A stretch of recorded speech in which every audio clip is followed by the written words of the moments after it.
वापिस लो, वापिस लो, वापिस लो, काले कानून वापिस लो, वापिस लो, वापिस लो, कानून वापिस लो, वापिस लो, वापिस लो।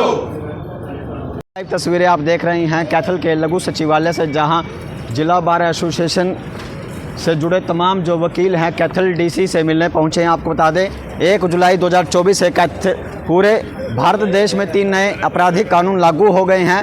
जो इन वकीलों का जो कहना है, 3 नए आपराधिक कानूनों में जो पुलिस की शक्ति को बढ़ा दिया गया है। आपको बता दें भारतीय न्याय व्यवस्था में 1 जुलाई 2024 महत्वपूर्ण तारीख है। 3 नए आपराधिक कानून 1 जुलाई से लागू हो गए हैं।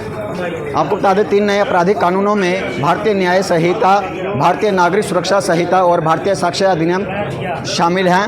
आपको बता दें लॉ में जो बदलाव हुए हैं, आपराधिक कानूनों में जो बदलाव किया गया है, उनमें आईपीसी भारतीय दंड संहिता को भारतीय न्याय संहिता में बदलाव किया गया है, तो वहीं इंडियन एविडेंस एक्ट को भारतीय साक्ष्य अधिनियम में बदलाव किया गया है। तो सीआरपीसी में भी बदलाव किया गया है। 3 नए आपराधिक कानूनों में बदलाव जो किया गया है, उसमें तमाम जो वकील हैं इस समय आज कैथल के लघु सचिवालय में पहुंचे हैं और जिला उपायुक्त को अपना ज्ञापन देंगे। आपको बता दें इन कानूनों में जो पुलिस की शक्ति को बढ़ा दिया गया है, ऐसे में जो वकीलों को क्या कहना है और देश की संसद से आगे क्या मांग कर रही हैं, डीसी के माध्यम से हम बात भी करेंगे। तो जिला बार एसोसिएशन के पूर्व प्रधान मेरे साथ मौजूद हैं पीएल भारद्वाज जी, आज डीसी से मिलने पहुंचे हैं, क्या कहना चाहेंगे? देखिए आज डिस्ट्रिक्ट बार एसोसिएशन कैथल का एक डेलीगेशन उपायुक्त महोदय को अपना ज्ञापन देने के लिए आए हैं, और जो कि राष्ट्रपति जी को संबोधित है। हमारा सरकार से, राष्ट्रपति जी से ये निवेदन है कि जो 3 नए कानून सरकार लेके आई है उनको वापस ले, और जो पहले के कानून हैं आईपीसी, सीआरपीसी और एविडेंस एक्ट, उसको लागू रखे, क्योंकि इन कानूनों में खामियां हैं, और ऐसी खामियां हैं जिसमें कि न्यायपालिका की पावर्स को कम कर दिया गया है और पुलिस की पावर्स को बढ़ा दिया गया है। इससे भ्रष्टाचार बढ़ेगा, और जो सरकार का और डिक्टेटरशिप वाला रवैया है, उसमें जो लोकतंत्र में आम जनमानस सुरक्षित महसूस नहीं कर पाएगा। तो लगातार जो देश के मुख्य न्यायाधीश हैं वो इस कानून की सराहना कर रहे हैं, आपको एतराज़ क्यों है? देखिए हम इस बात को नहीं समझ पाए कि सीजीआई जैसे बहुत ही इंटेलिजेंट हमारे जो उच्च पद पे है, सर्वोच्च पद पे हैं, उन्होंने किन परिस्थितियों में ऐसा बयान दिया। देखिए मुझे नहीं पता कि हो सकता है उनको भी राज्यसभा में जाना हो। हमारे एक सीजीआई जो है वो राज्यसभा में गए थे, मिस्टर गोगोई, तो हो सकता है इन रिटायरमेंट के बाद इनको भी कोई सरकार के प्रलोभन में हो, ऐसा हमारा मानना है। कोई ना कोई दबाव या किसी उसमें लगता है, जबकि हमें उनसे ऐसी अपेक्षा नहीं थी, बट उन्होंने ऐसा बयान दिया, उनसे हमें अपेक्षा नहीं थी ऐसे बयान की। जैसे आईपीसी 1860 की है, 2024 में बदलाव लागू है नए कानून, क्या किसमें शक्तियाँ जो आप कह रहे हैं, जो पुलिस की पावर बढ़ा गई है, किस प्रकार की जो धाराएं हैं, जैसे एक 2 एग्जाम्पल बता दीजिए, आपको लगता है पुलिस की धाराएं इस प्रकार बढ़ाई गई हैं? देखिए ये सब मैं डिटेल में आपको बता दूंगा अकेले में, बट जिस तरीके से प्रावधान है पुलिस हिरासत बढ़ाने का, 90 दिन के तक भी जो है पुलिस कस्टडी में रख सकते हैं। पहले 14 या 15 दिन तक जो है कस्टडी में पुलिस रिमांड पे ले सकते थे। ठीक है। अब जब चाहे पुलिस, भ्रष्ट पुलिस अधिकारी जो हैं, जब चाहे किसी के भी इशारे पे जो है ना ऐसा उसको पुलिस कस्टडी में ले सकते हैं। पहले ऐसे कोई प्रावधान नहीं थे। पहले जो है ना कुछ गाइडलाइंस दी गई थी, उन गाइडलाइंस के मुताबिक अक्यूज्ड को भी जो है ना कुछ नियमें शर्तें थी कि उनके फैमिली मेंबर्स को इन्फॉर्म करना था, उनको कुछ सुविधाएं मुहैया करवाई गई थी। अब ऐसा नहीं है, अब किसी को इन्फॉर्म करने की जरूरत नहीं है। पुलिस के ऑफिसर्स को अपना बैच या यूनिफॉर्म में रहने की कोई जरूरत नहीं है, वो कभी भी किसी को भी अरेस्ट कर सकते हैं। एक और खामी जो विशेष तौर पर है कि पुलिस जो है संज्ञेय अपराध में भी, जो कितना ही सीरियस ऑफेंस है, उसमें भी जो एफआईआर तुरंत दर्ज नहीं करेंगे।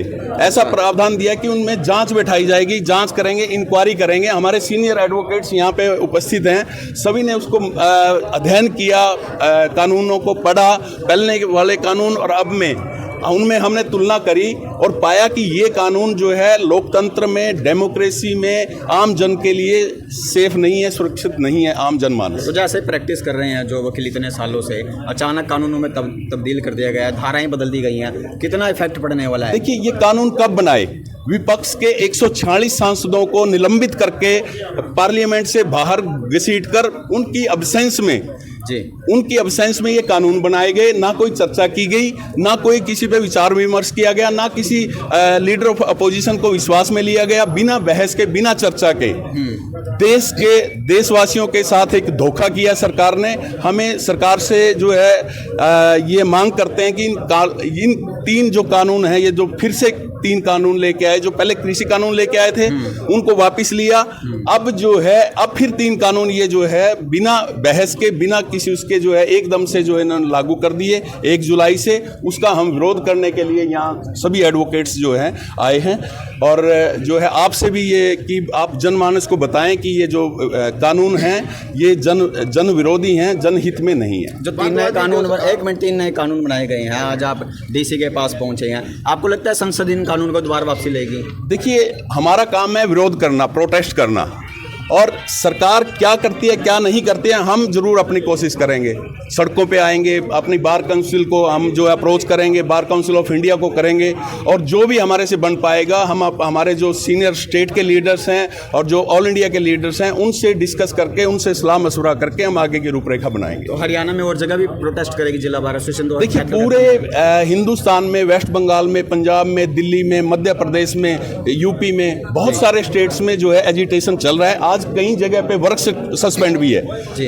और हम सिर्फ ज्ञापन देने के लिए आए हैं पहले, और उसके बाद आगे की रूपरेखा हम सीनियर लीडर से डिस्कस करके करेंगे। जी, आप ये बता दीजिए, आप सीनियर एडवोकेट भी हैं, तो आज जिस तरह के 3 नए कानून हैं, जो नए आपराधिक कानून बनाए गए क्रिमिनल के, तो क्या कहना चाहेंगे? वापसी की मांग कर रहे हैं, कितना जो वकील है जो प्रैक्टिस कर रहे हैं, कितना इफेक्ट पड़ रहा है कानूनों से? जो प्रैक्टिस करने वाले वकील हैं और आम जन हैं और जज साहब हैं, सभी को इनसे परेशानी होती है जी। क्योंकि जो पहले जो सेक्शन थे वो सभी को टिप्स पे थे, जुबानी याद थे, ठीक है। और उसमें जो कुछ बदलाव भी किया गया वो भी मेरा ख्याल है जनहित के विरुद्ध है, आम वकीलों के विरुद्ध है और एक परेशानी पैदा करने वाला है।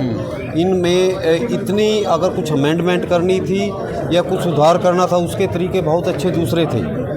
तो अच्छे कानूनविदों से जानकारी के बगैर और उनसे डिस्कस किए बगैर ये जो कानून एकदम से लेके आए हैं, मैं समझता हूँ कि ये किसी भी प्रकार से वकीलों के लिए, जुडिशरी के लिए और आम जन के लिए लाभकारी नहीं है। इनसे बहुत भारी परेशानी पैदा होने वाली है और आम जन इनसे दुखी हो। तो मेन इफेक्ट किस में आ रहा है? आईपीसी में आ रहा है, इंडियन एविडेंस एक्ट में आ रहा है, ये सारी सीआरपीसी में आ रहा है? जी हाँ, ये सभी से रिलेटेड हैं, सारे आईपीसी, एविडेंस एक्ट और सीआरपीसी, सभी में चेंजेस है। और जो गैर जरूरी है उसके बगैर इसमें सुधार किया जा सकता था। तो बिना विचार विमर्श किए, बिना इसका गहन अध्ययन किए, एकदम से पूरे लोगों को जो है परेशान करने का कारण ये बनता है। अगर केंद्र सरकार इसमें अमेंडमेंट करना चाहे 3 नए कानूनों में, जो वकील अगर रख दे इसमें अमेंडमेंट होना चाहिए, तो उसके बाद स्वीकार करने को तैयार है या उसके बाद हाँ, सुधार की अगर कोई है तो उसमें अमेंडमेंट होकर उसमें सुधार हो सकता है और गुंजाइश भी रहती है हमेशा। लेकिन एकदम से ये बदल देने से तो सभी को, पब्लिक को भी, वकीलों को भी, जुडिशरी को भी, सभी को इसमें नुकसान है, भारी नुकसान।